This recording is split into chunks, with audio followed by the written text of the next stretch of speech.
Do you want to make sure that that little controller is going to work for you? Then I give you away my first slide. Okay, great. Here, everyone knows where to hear it. Is that legal?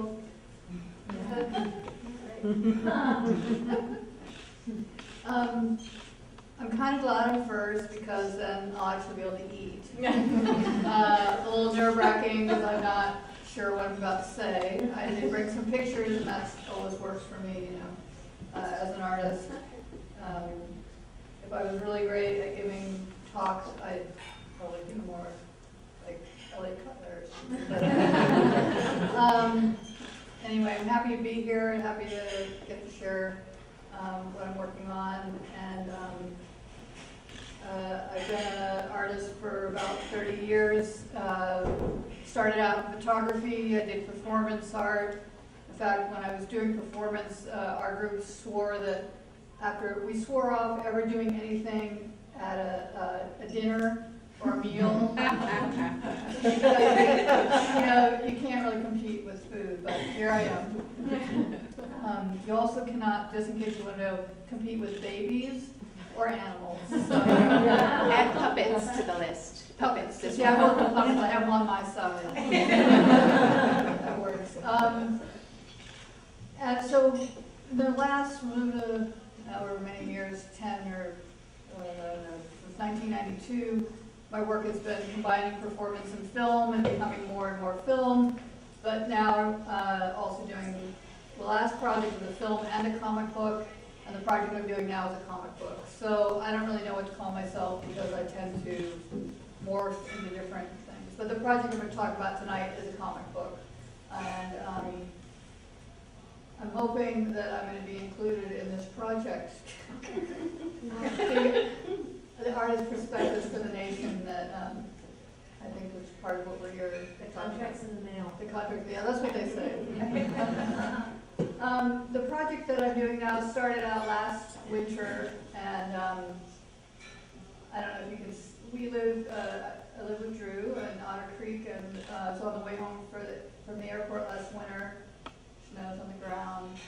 I don't know if you can see my friend that I was driving with. I said, "This is where the coyotes like cross the road," and I don't know why I said that. And then she said, "Oh, I think I just saw something." So she turned around, and you can roll that. I happen to have a little point-and-shoot camera with me, so I shot this little.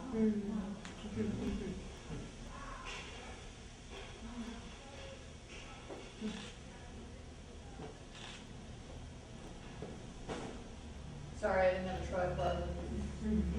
What do they have? They have a deer. Oh, they do. Yeah, one of them was like, because I was like from here to the windows from them. It looks further away, but the one was like, I'm getting out of here. And the other one was like, what? This is good. I'm not leaving. So that one stayed. Then we came back. Drew and I went back the next day to see what we could find. For a while, we couldn't find anything but pink snow. But then we did find the remains. And there was isn't this great for dinner? The next course is going to be venison. See, we should have served venison for my course. There had been quite a party, we could tell. The ravens and crows and everyone must have been in on that. So in the next couple of weeks, I kept encountering coyotes at very close quarters, which, you know, I know they're there, but it was just sort of funny. It was like, you know, from here to there, I just kept running into them. That were nice. So I thought, well, okay.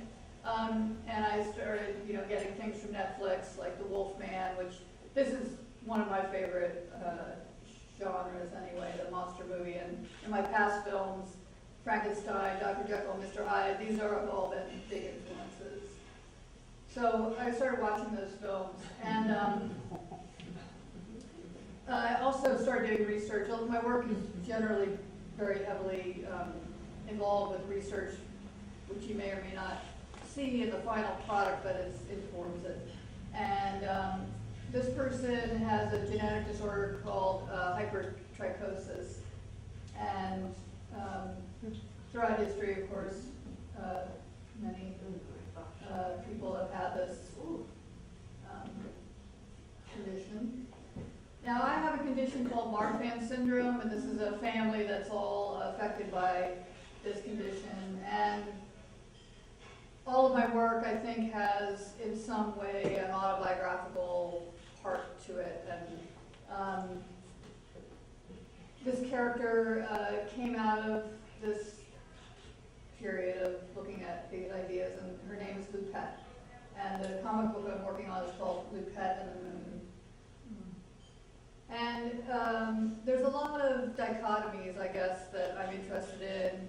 And this is one of the pages from the comic book: human, animal, wild, civilized, guilty, sane, innocent, dangerous, safe, insane. You know, all these kinds of things, I think, interest me, like where do we draw these lines, and how do we relate to these ideas?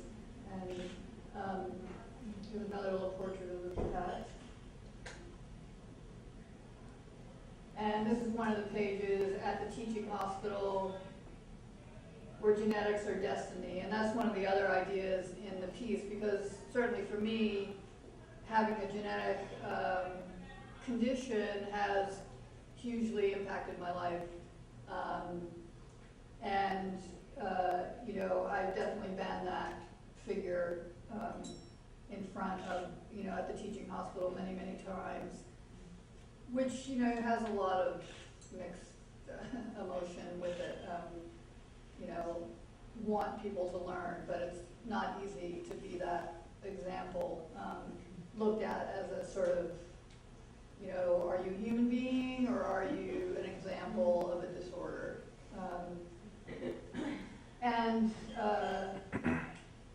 Lupette gets, I don't know if you can lower the lights on you a little bit so you see better, but Lupette gets into some trouble which has to do with misunderstandings, and she,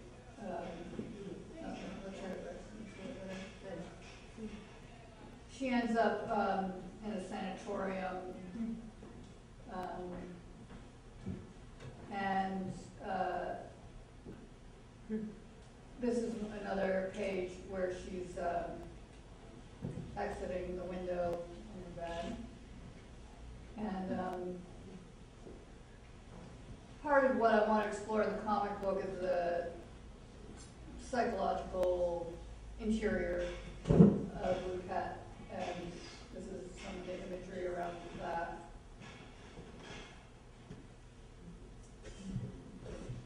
And is anybody familiar with the original werewolf movie, The Wolfman? Anybody do a good Hungarian accent? You recognize this if you've seen The Wolfman. Anybody do a Hungarian accent? Because that would be great if you could read this. The way you walk is thorny through no fault of your own. As the rain enters the soil, so tears run to a predestined end. That is the line that's repeated again and again, that's told by the gypsy mother of the affected werewolf man. Is that even a sentence? Okay.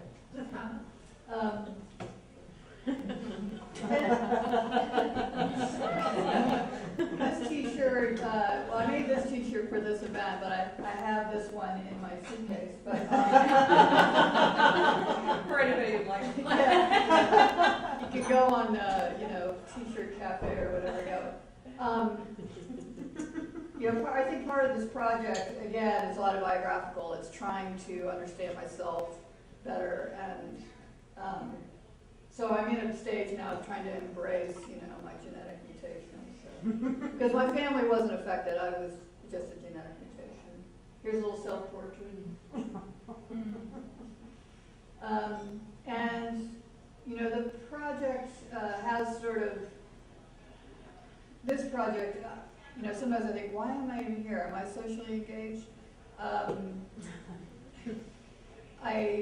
I am, but it's not in the in a way the t-shirt's sort of like poking fun at that because I don't necessarily want to wear that banner. I had a person, you should read the essay I wrote, it's going to be so much more articulate. Am I going on and on? Understanding PTSD. If people haven't learned about PTSD, post-traumatic stress disorder, we've probably mostly heard about it with people coming back from war, but it certainly can happen with other things. For me, it happened because of extremely life-threatening surgery and experience that I had under emergency conditions, and spent a lot of time in ICU, a lot of time on a ventilator, a lot of time under the effect of drugs, and that caused that condition for me that I'm really happy to be alive, and I'm thankful every day to be alive, and I'm struggling every day with this condition. So art is one way that I deal with it on a personal level, but I'm hoping that the artwork can also have the effect of people learning more about it. I was just down at Brigham and Women's for my checkup, which was excellent, by the way. But they are going to show one of my films to the medical students because people are just really starting. I mean, you can ask a lot of doctors, about do people have PTSD from surgeries, and they'll just say, I don't even know what PTSD is. And they don't think, that this is possible. You were under anesthesia.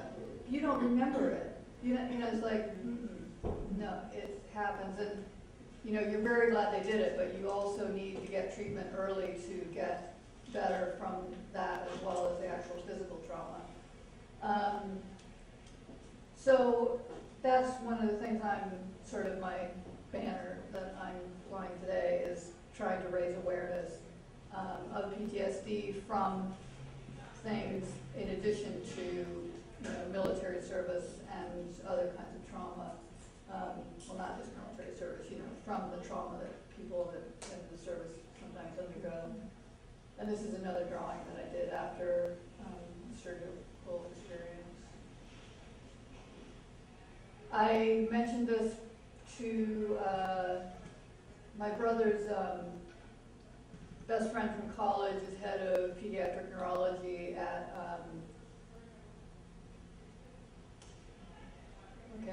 Children's Hospital of Philadelphia? No, but that is a really good place that we may be working with. He's in New York at, someone look it up for me real quick, I just blanked on it. Anyway, Presbyterian? New York Presbyterian. Yeah, I think that's, and he is really interested in this. In fact, in the context of Night, he said, there's lots of people that are trained and think like me, but there's not a lot of people that train or think like you.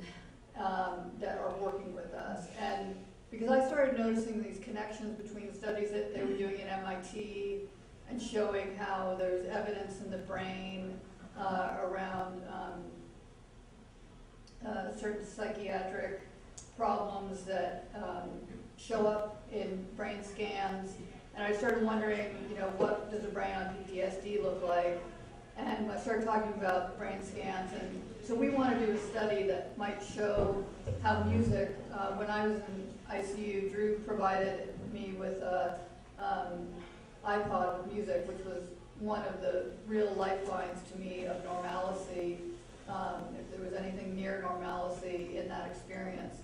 And so I wanted to do a study probably with kids, because that's going to be the easiest venue for me. To see if we can show that providing people in ICU with headphones and music, with lullabies, simple, human thing like music could help soothe that experience. And I'm also just interested in trying to raise people's awareness about it.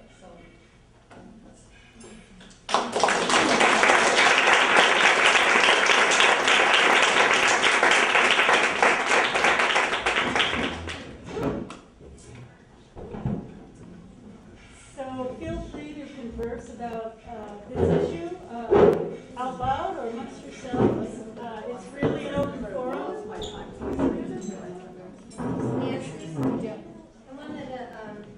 asking, before you start digging into your advertising, you mentioned that that we want to do a study. Could you talk a little bit about who you're working with to do the ICU study, the effect of music on kids who are in ICU, and also maybe a little bit about some of the obstacles that you've run into and how you're trying to get beyond those?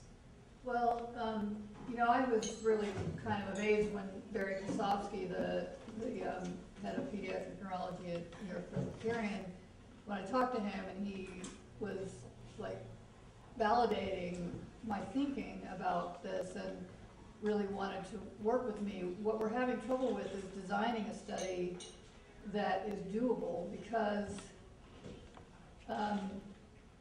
you're most likely to have PTSD from a hospital experience if you have a life-threatening, emergency, traumatic event that's going to land you in ICU for more than 4 days, and that you're going to be on a ventilator for an extended period, okay? We can't do brain scans on those people before they go in, because they're usually emergency. Because he thought, well, we'll do something with cardiology because the cardiology people and I are really close and they'll work with us. But, if things have to go terribly wrong for a planned cardiac surgery to put you in ICU for more than a few hours, frankly, So we're dealing with these kinds of problems, and it may just be that we have to really rethink how we're thinking about it in terms of whether we're going to get any kind of baseline. And what Barry said last time we emailed is he feels like we need a guru, somebody who really can help us design a study, that's going to be effective. So it's going to show in some way that, there is, because I said to him, what does a human brain look like on a ventilator? Well, no one really even knows that. No one's really looked to see why it is that being on a ventilator. The obvious thing might be behavioral, because, anything that is one more level of not being in control, one more level, or you can't talk, you're totally, you can't move really. It may just be that, but nobody really knows. And, I think there is evidence that once you have PTSD, that your brain behaves differently than when you don't. But they're still working on that as well. So, part of me thinks, well, maybe I should just put the study stuff aside and just really work on education. Having just been down at Brigham and Women's and feeling like, I could do a lot just going to teaching hospitals and doing presentations to just raise the awareness to begin with, because so much could be done in ICUs. And it's if you look in the nursing manuals, the stuff is all there. But for some reason, it doesn't really happen. Everyone knows that you need to sleep, so there needs to be quiet time. There is none. Everyone knows that you need to have some orientation of day and night. There kind of really isn't any. Everybody knows that it would be soothing to have music or something like that, but it's not really provided. And granted, when you're in an ICU, you are seriously ill, and the first order of business is keeping you alive. But I've gone online and found chat rooms of people that are affected by PTSD, and they're so glad to be alive, and they're ready to commit suicide because they're so miserable from the PTSD. So, and I'm serious, and it's really sad because they don't even know. I was lucky because my doctor was trained in the military. He right away said, I've known you for a while, I want you to go see a psychiatrist. And, he diagnosed it really early in the process, but a lot of people don't. So that's what we're facing, and I'm really at the beginning of this, and I'm not sure how we're going to go. I have gotten interested in the unfortunate acronym CHOP, Children's Hospital of Philadelphia, where they have a trauma project now that I was, Barry and I may try to collaborate with the two hospitals and see what we can do there.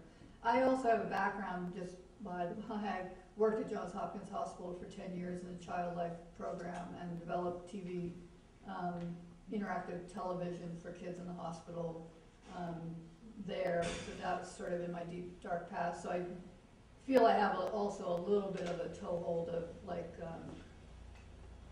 you know, it's interesting because I feel like I'm just an artist, so what would an artist know about this stuff? So that's also part of what I'm dealing with. Do you feel you get treated differently because you're just an artist in the medical profession? Well, no, but I think if I didn't have somebody like Barry at my shoulder, it would be much harder, you know. I mean, I would also have my old boss who's former director of child life at Johns Hopkins, who's renowned within children's hospitals, who would also probably be at my elbow, and I could probably find other people like that. But I think if you don't, you know, it's hard. Yeah. Yeah. Shall we change courses?